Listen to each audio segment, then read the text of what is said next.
Olá pessoal, eu sou o Luiz Godoy e estou aqui mais uma vez no LEP Indica, trazendo para vocês uma obra que acredito que seja muito interessante, espero que vocês gostem. Muito bem, a obra que eu vou trazer para vocês é algo que particularmente eu gosto muito e me apareceu de uma forma diferente, eu diria. A obra é O Saber Noturno, uma antologia de vidas errantes, que é do autor Tony Hara. É um livro muito interessante. O Tony Hara, ele é jornalista, é doutor em História pela Unicamp e é autor do perfil biográfico do Paulo Leminski. Então, a obra que eu estou trazendo para vocês, ela trata de aspectos filosóficos, um jornalista que escreve, um historiador que escreve, e aí a gente vê uma importância dessa interdisciplinaridade, que eu vou falar mais à frente do que compõe esse texto, que é muito poético, muito bonito para vocês.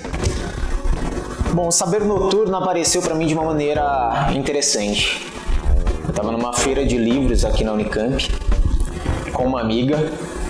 Eu pesquiso o palhaço, investigo o palhaço, e ela tomou o livro nas mãos, deu uma folheada, e no meio desse folhear apareceu a palavra clown. E ela olhou para mim e falou: Luiz, aqui a gente tem a palavra palhaço aqui no meio. Aí eu achei interessante, comecei a folhear e vi que de fato o que se fala sobre o clown ou sobre o palhaço não é algo tão significante, mas o livro me chamou a atenção. E assim eu adquiri, falei, eu preciso ler esse livro, preciso conhecer quem é esse Tony Hara, visto que a editora é da própria Unicamp, e me chamou muita atenção o título. E quando eu fui dar atenção ao livro, vi que ele fala muito sobre aspectos da vida. E veio num momento crucial para mim, no qual eu estava em processo de escrita da dissertação do meu mestrado. Bom, O Saber Noturno, ele é um livro que para mim ele é muito poético. Como o próprio autor já nos deixa pistas, o nome Saber Noturno nos remete a alguns outros filósofos que nós podemos pensar. Ele é um livro que não trata de coisas óbvias da vida, mas sim uma outra forma de se pensar e de se conceber a nossa própria existência. Então ele não traz pra gente aquilo que é óbvio, aquilo que nos é dado, mas ele nos leva a certos tensionamentos e reflexões importantes. E eu acho que isso faz parte, falando no bom sentido do desconforto, se é que eu posso dizer que existe um mau sentido em estar desconfortável, porque ele nos gera deslocamentos do nosso próprio pensamento. E tensiona o que é esse pensar, talvez até para nós. Então isso é o que me chamou muita atenção no livro e o que me leva também o que me levou também a utilizá-lo na minha dissertação do mestrado. Então, um ponto muito interessante na obra do Tony Hara é que ele não cria uma dicotomia, uma separação entre aquilo que é estritamente filosófico e aquilo que é visto como acadêmico. O autor escreve de uma maneira muito poética e tenta trazer essa reflexão sobre a vida em todas as esferas possíveis. O Saber Noturno ele é um livro que logo na introdução o autor tenta nos trazer o que ele está chamando de Saber Noturno. E para isso, agora eu vou ler um pequeno trecho do que o autor traz. Isso logo na introdução, no primeiro parágrafo da introdução. Saber Noturno e Atualidade. O saber noturno é característico de um corpo que sofre porque quer se expandir.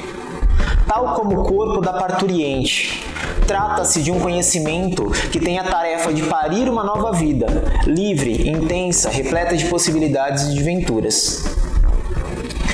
A criação dessas novas possibilidades de existência, desembaraçada dos limites e dos constrangimentos da atualidade, é a grande missão dos poetas, dos pensadores, artistas, que desejam livrar o dever das amarras da continuidade, do passado, dos ideais metafísicos e das superstições teleológicas que contaminam e ensombrecem o futuro. E é muito interessante porque logo nesse primeiro parágrafo ele tece como vai ser o livro do começo ao fim. E mais à frente, um segundo ponto, ele continua nos falando sobre o saber noturno. O saber noturno é o corpo da parturiente, as sábias e firmes mãos da parteira, mas é também a criança que cria seu mundo e seus valores, usufruindo do tempo de acordo com os desejos. O momento da criança ilustra o tempo da criação, a capacidade lúdica e artística do homem livre do fardo da história. Então, em alguns momentos ele falou aqui sobre a criança, ele vai falar muito sobre o artista também. Ele vai nos trazer essa potência existente nesse corpo que quer se expandir. E quando eu falo em corpo que quer se expandir, ou melhor, quando o Tony Hara fala de um corpo que quer se expandir, logo eu penso em outros autores da filosofia, como por exemplo no Nietzsche e na vontade de potência.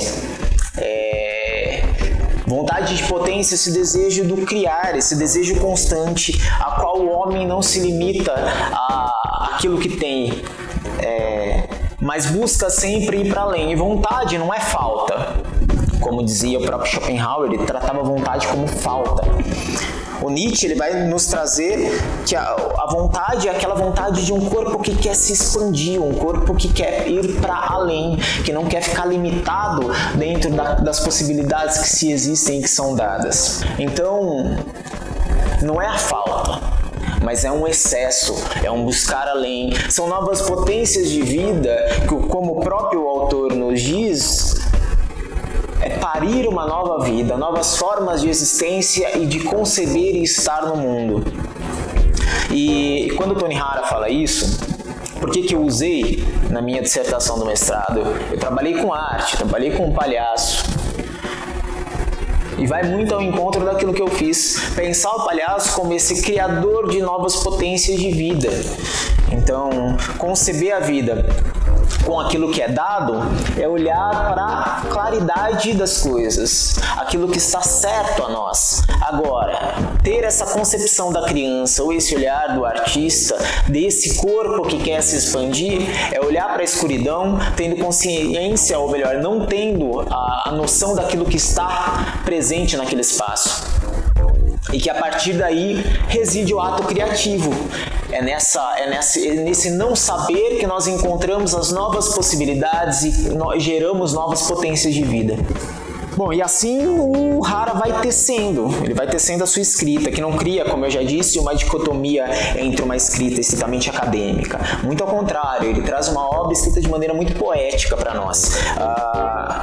E o autor cumpre muito bem com aquilo que ele se propõe. Ele vai trazendo de maneira muito bonita essa escrita e sem perder a densidade daquilo que ele está trazendo, né? Ele traz autores que são muito conceituados dentro da área, que são nomes dentro da filosofia, e ele vai cada vez se aprofundando mais nesse processo de escrita, fazendo com que o leitor também entre nesse processo de imersão, e não necessariamente que seja uma leitura difícil, como na maioria das vezes nós vamos ler alguns autores e é extremamente denso e difícil, como o próprio Schopenhauer. Ele traz uma maneira que fica muito, é até estranho de se dizer, que fica muito clara para nós, né? Mas que vai nos provocando a todo tempo e nos gerando esses deslocamentos possíveis, né? Nós não nos fechamos naquilo que nós já sabemos. O autor ele vai nos colocando a gerar esses deslocamentos constantes do nosso pensamento. Então eu acho que um dos pontos centrais e mais interessantes dentro da obra é justamente esse olhar para a incerteza, tendo consciência da potência existente naquilo que nós não temos como certo, ou em alguns momentos o próprio autor vai falar sobre aquilo que é demasiadamente racional, que nós colocamos como certo e verdadeiro. Então o autor ele tenta romper com essa ideia de verdade, com essa ideia de certo, de justo, e vai trazer pra gente uma forma de olhar que não é aquilo que já está concebido, mas aquilo que está em constante devir, que está em construção e que a todo momento, ao ser tensionado, vão gerar novas formas de vida e novas potências da nossa própria existência. Então, eu acho que esse é um ponto muito chave, muito forte dentro da obra, e como eu já disse, vai ao encontro de vários outros autores, que é olhar justamente para aquilo que é incerto e acreditar na potência existente nesse incerto. Então, eu acho que essa é uma obra muito importante, muito interessante para nós. Para quem é da Unicamp, como eu já disse, é da editora da Unicamp, isso pode ser adquirido pela própria editora. E eu acho que é muito importante para nós que temos interesse em buscar para além daquilo que nós já temos concebido, a leitura dessa obra do Saber Noturno. Bom, e o motivo pelo qual eu indico o Saber Noturno para aqueles que são da nossa área, que são das ciências do esporte ou da educação física, é justamente pelo que eu já disse no decorrer do vídeo. Um olhar para além daquilo que está certo. Se nós gerarmos esses deslocamentos da nossa forma de pensar e olharmos para além do que nós temos já concebido, aí nós teremos os processos criativos, seja para a escrita, enquanto alguém que está dentro da área acadêmica, seja para uma pessoa que está na prática. Se nós nos mantermos engessados com o pensamento cristalizado, nós tendemos a manter e sustentar aquilo que nós já fazemos por muito tempo. E o questionamento que eu faço é até que ponto esse olhar vai gerar novas possibilidades, né? Eu acredito que o Saber Noturno ele vai tentar justamente fazer isso. Fazer com que nós caminhemos por direções distintas e encontremos novas possibilidades para aquilo que nós já desenvolvemos, para as nossas certezas ou para aquilo que nós já achávamos ser certo. Então, é fundamental, primeiro, pelos aspectos interdisciplinares, de que nós rompemos com essa barreira do disciplinar, de ficarmos somente na nossa área, acreditamos que quanto mais especialista, mais nós dominamos sobre aquilo que nós falamos. Eu acho que o ponto é nós olharmos para aquilo que o autor está trazendo, olharmos para áreas distintas e termos consciência de que nós vivemos uma sociedade que precisa romper com algumas barreiras do pensamento e dos próprios fazeres, né? Principalmente nos tempos que se correm. Então, indico, recomendo, profissional de educação física, profissional das ciências do esporte, leiam Tony Hara. Ele não é uma leitura complexa, ao contrário, é uma leitura muito interessante no sentido de que vai talvez até mesmo deixar mais compreensível alguns autores mais densos da filosofia. Então, recomendo essa obra, vale muito a pena, e é isso aí.